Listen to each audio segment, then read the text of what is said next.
मोहम्मद बिन Qasim finally अपनी फौज लेकर देबल कराची के सबसे स्ट्रॉन्ग किले के सामने आ गया। ये ऐसा किला था जिसे फतह करना इम्पॉसिबल था। तो मोहम्मद बिन कासिम ने अपने तोपों को आगे किया और दीवारों पर हमला शुरू कर दिया। और 10 दिन लगातार इन दीवारों को मारते रहे। लेकिन इतने खतरनाक हमले के बाद भी कोई फायदा नहीं हुआ, क्योंकि वो दीवार बहुत ज्यादा स्ट्रॉन्ग थी और उनको तोड़ना इम्पॉसिबल था। एक दिन किले के अंदर से एक बंदा मोहम्मद बिन कासिम के पास आया और उसने कहा कि तुम कभी भी ये किला फतह नहीं कर सकते, क्योंकि तुम वो सामने वो रेड झंडा देख रहे हो, वो इतना बड़ा है कि जब हवा चलती है तो ये पूरे मंदिर को कवर कर लेता। वो इतना ऊंचा है कि तुम्हारी कोई तोप उसे छू भी नहीं सकती। और जब तक ये झंडा खड़ा है, हमारे खुदाओं की फुल सपोर्ट हमारे साथ है और कोई भी इस सिटी का कुछ नहीं बिगाड़ सकता। मोहम्मद बिन कासिम को एकदम समझ आ गई कि ये लोग इतने जाहिल हैं कि इतने स्ट्रॉन्ग दीवार और इतनी स्ट्रॉन्ग फौज होने के बावजूद भी ये लोग एक झंडे से अपना डिफेंस कर रहे हैं। और उसे पता चल गया कि लड़ाई के बजाय इस झंडे को गिराना है, क्योंकि जैसे ये झंडा गिरेगा लोगों का हौसला टूट जाएगा और फिर हम आसानी से ये किला फतह कर लेंगे। लेकिन वो फ्लैग इतना दूर और इतना ऊंचा था कि आम तोपों की रेंज में वो आ ही नहीं रहा था। तो मोहम्मद बिन कासिम ने एकदम हुक्म दिया कि दुल्हन को ले आओ।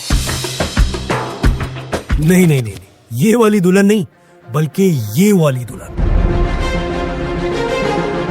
उस जमाने की सबसे खतरनाक कैटापल्ट तोप, जिसकी हाइट 15 मीटर थी और उसे 500 बंदे चलाते थे।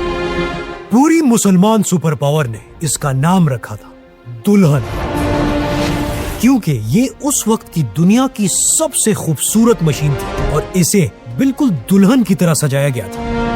और ये इतना खतरनाक कैटापल्ट था कि 50 किलो का पत्थर ये 300 मीटर तक फेंक सकता, और वो झंडा इसकी रेंज में बड़ी आसानी से आ रहा था।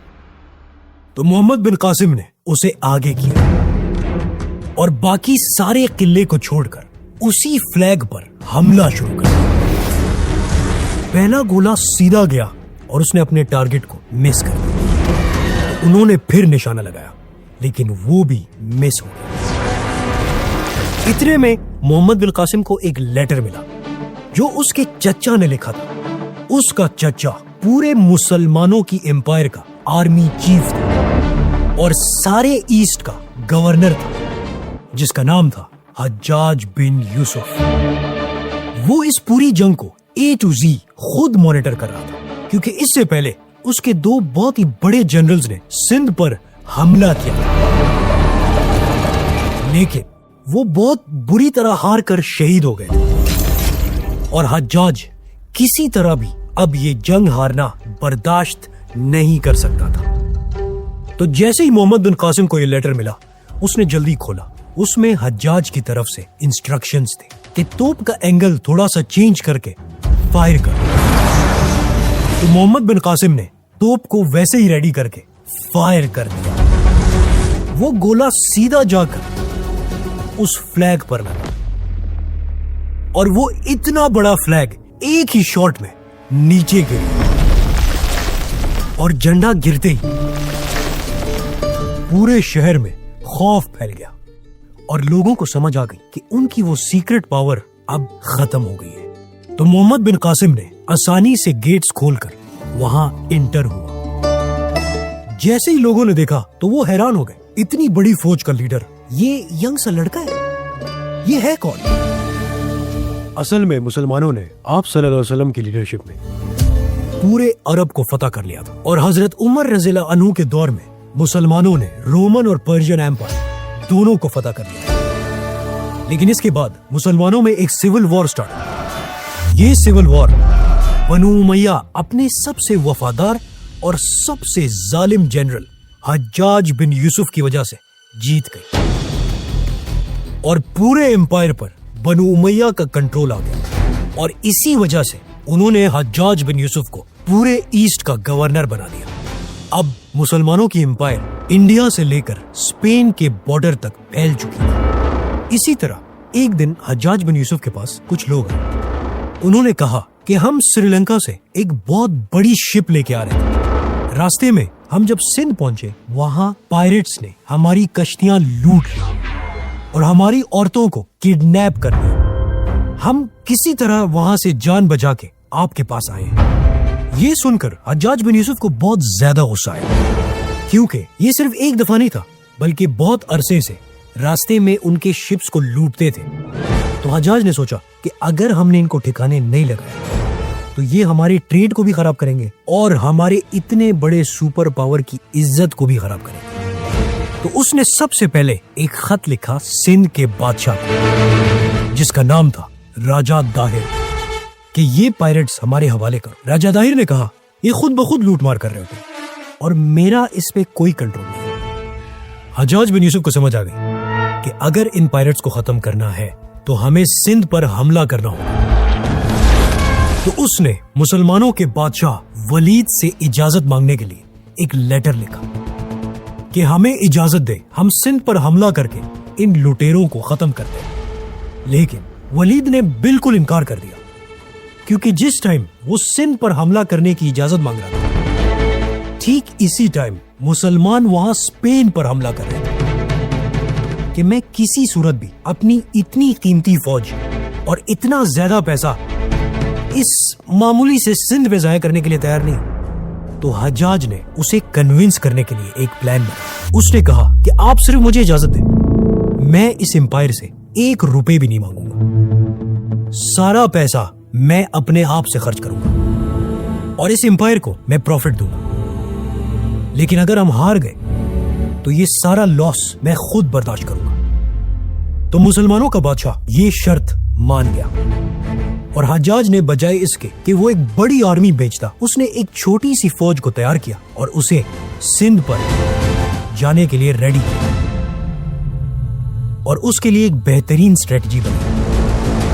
अब हज्जाज को ऐसा बंदा चाहिए था जो उसका वफादार भी हो और एज इट इज उसके प्लान को कामयाब भी करे। तो उसने अपने ही एक यंग भतीजे को इस फौज का कमांडर बना दिया, जिसका नाम था मोहम्मद बिन कासिम।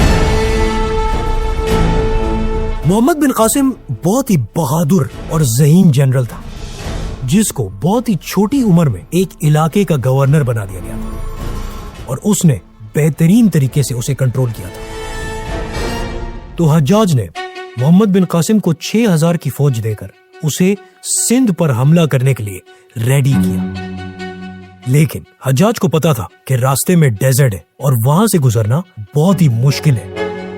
तो उसने इस फौज को घोड़े से लेकर सुई धागे तक सारी चीजें दी और उसके साथ साथ खाना पहले से पका हुआ इनको दिया, ताकि इनको रास्ते में कुछ पकाना ना पड़े। और एक तरफ इस फौज को जमीनी रास्ते से और दूसरी तरफ बड़े बड़े वेपन्स को शिप्स में भर के समंदर के रास्ते सिंध पर हमला करने के लिए भेज दिया। मोहम्मद बिन कासिम अपनी फौज को लेकर इराक से ईरान और फिर बलूचिस्तान पहुंच गए, जहां पहले से ही मुसलमानों की हुकूमत थी। मोहम्मद बिन कासिम बलूचिस्तान पहुंचकर वहां रुक गया और अपने शिप्स का इंतजार करने लगा। हज्जाज इस फौज की हर मिनट की खबर को सुनना चाहता था, तो उसने इराक से लेकर सिंध तक हर 20 किलोमीटर पर स्टेशन बनाए। हर स्टेशन पर घोड़े दिन रात रेडी रहते थे। जैसे ही फौज लेटर लिखती थी तो घोड़े उसे फुल स्पीड स्टेशन पहुंचाते थे और उस स्टेशन से एक दूसरा घोड़ा उसे फुल स्पीड अगले स्टेशन तक पहुंचाता। और इसी तरह ये लेटर सिंध से इराक 2500 किलोमीटर का सफर सिर्फ 7 दिन में पूरा करता। ये इतना नेक्स्ट लेवल सिस्टम था कि जिस दिन मोहम्मद बिन कासिम की फौज देबल कराची पहुंची, ठीक उसी दिन सारे शिप्स भी कराची पहुंच गए। हज्जाज बिन यूसुफ इराक में बैठकर सिंध की जंग को लाइव कंट्रोल कर रहा था। मोहम्मद बिन कासिम हर तीसरे दिन हज्जाज को लेटर भेजता था और इस लेटर में फौज की एग्जैक्ट लोकेशन, उस इलाके का मौसम और दुश्मन की हर मूवमेंट को लिखा होता था। मतलब पूरा मैप भेजा जाता था। हज्जाज इराक में बैठकर मैप्स की मदद से बताता था कि किस दीवार पर कैसे हमला करना है और तोप का एंगल क्या रखना है।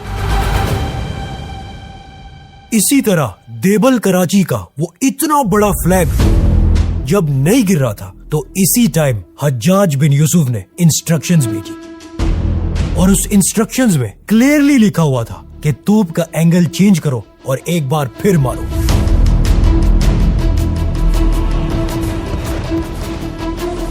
तो जैसे ही मोहम्मद बिन कासिम ने तोप का एंगल चेंज किया और फायर किया तो वो गोला सीधा जाकर उस फ्लैग पर लगा और वो इतना बड़ा फ्लैग एक ही शॉट में नीचे गिर गया, जिसकी वजह से वहां पे लोगों का हौसला टूट गया। यह क्या हो गया? और फिर मोहम्मद बिन कासिम ने बड़ी आसानी से देबल कराची को फतह कर लिया और फतह करते ही वहां इंटर हो गया।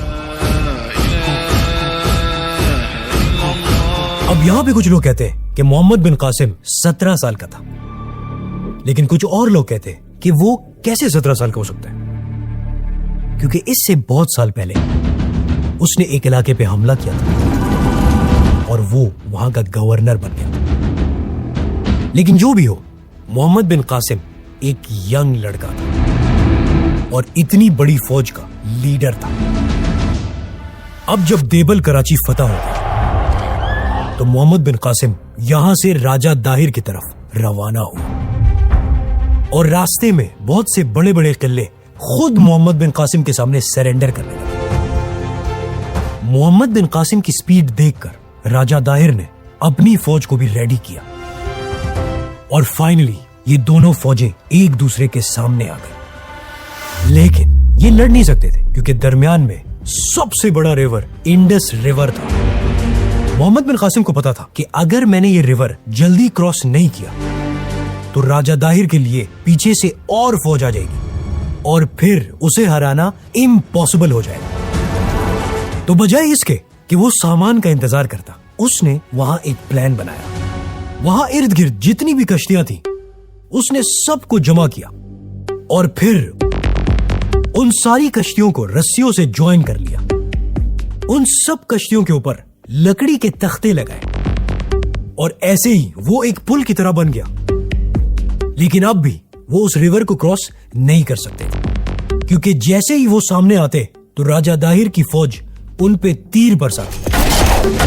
मोहम्मद बिन कासिम ने अपने फौज के ग्रुप को कश्तियों के सामने बिठाया और उसे पानी में छोड़ दिया। जैसे ही वो दूसरे साइड पहुंचे, उन्होंने कश्तियों के इस पुल को दूसरे साइड पे करेक्ट कर लिया और अब ये एक बहुत स्ट्रॉन्ग पुल बन गया। इसी तरह इस पूरी फौज ने ये इतना बड़ा रिवर क्रॉस कर लिया और यहाँ पे ये दोनों फौजें आमने सामने आ गई। एक तरफ राजा दाहिर की 20,000 की फौज और दूसरी तरफ मोहम्मद बिन कासिम की 15,000 की फौज। राजा दाहिर ने अपनी फौज के सामने बड़े बड़े हाथी खड़े किए और खुद एक बहुत बड़े हाथी पर बैठा हुआ था। मुसलमानों के लिए ये बहुत बड़ा चैलेंज था क्योंकि इससे पहले जो फौज हारी थी वो इन्हीं हाथियों की वजह से हारी थी। क्योंकि जब अरबी घोड़ों ने इतने बड़े हाथी देखे थे वो डर गए थे और इधर उधर भागने लगे थे और फिर इन्हीं हाथियों ने उन्हें कुचल दिया था। लेकिन अब मोहम्मद बिन कासिम ने इन हाथियों से लड़ने के लिए एक नई स्ट्रेटेजी बनाई। जैसे ही हाथियों ने हमला किया तो मोहम्मद बिन कासिम ने ऑर्डर किया कि अपने तीरों को आग लगाओ और चारों तरफ से हाथियों पे हमला करो। तो घोड़ों ने हाथियों के चारों तरफ से उन्हें आग वाली तीरों से मारना शुरू किया। जब हाथियों ने ये आग वाली तीरें देखी तो वो डर के भागने लगे और इसी तरह दोनों फौजें अपनी पोजीशंस पर वापस चली। फिर अगले दिन राजा दाहिर ने अपनी पूरी फौज के साथ हमला कर दिया। इस बार मुसलमानों के बहुत से कमांडर्स मारे गए और वो पीछे हटने लगे। अचानक एक तीर राजा दाहिर के हाथी पर लगा और वो इस आग वाले तीर को देखकर पानी की तरफ भागना शुरू। इसी वजह से राजा दाहिर की पूरी फौज को लगा कि हमारा राजा भाग गया है और इसी वजह से काफी फौज वहां से वापस चली गई। जब राजा दाहिर को इस सब का पता लगा तो बजाय भागने के उसने कहा कि मैं सिंध के लिए अपनी जान देने के लिए तैयार हूं। ये कहते ही वो सामने आकर लड़ने लगा। इतने में एक मुसलमान फौजी ने उस पे हमला किया और उसे मार दिया। यहां से मोहम्मद बिन कासिम डायरेक्ट किले की तरफ। जैसे ही राजा दाहिर की बेगम को पता चला कि वो मर गया है तो उसने सब औरतों को जमा किया, आखिरी मुलाकातें की, फिर सब तेजी से एक बहुत बड़ी आग की तरफ जाने लगे और इसी आग में जाकर उन्होंने जोहर कर लिया। ये हिंदुओं की एक रस्म थी। जब वो हारने वाले होते थे तो उनकी सारी औरतें अपने आप को जला देती थी। कहा जाता है कि ये बीवी असल में राजा दाहिर की बहन थी जिससे राजा दाहिर ने शादी की थी और इसी वजह से बहुत से हिंदू राजा दाहिर के खिलाफ थे, क्योंकि हिंदू मजहब में बहन से शादी करना जायज नहीं है। और राजा दाहिर को किसी ने बताया था कि अगर तुम्हारी बहन की शादी किसी और से हुई तो सिंध 2 टुकड़ों में बढ़ेगा। तो उसने सिंध को बचाने के लिए अपनी ही बहन से शादी की थी। लेकिन यह शादी सिर्फ एक रस्मी शादी थी। लेकिन कुछ लोग कहते हैं कि ऐसा कुछ भी नहीं हुआ। मोहम्मद बिन कासिम आगे बढ़ता गया और पूरा इलाका फतह हो गया।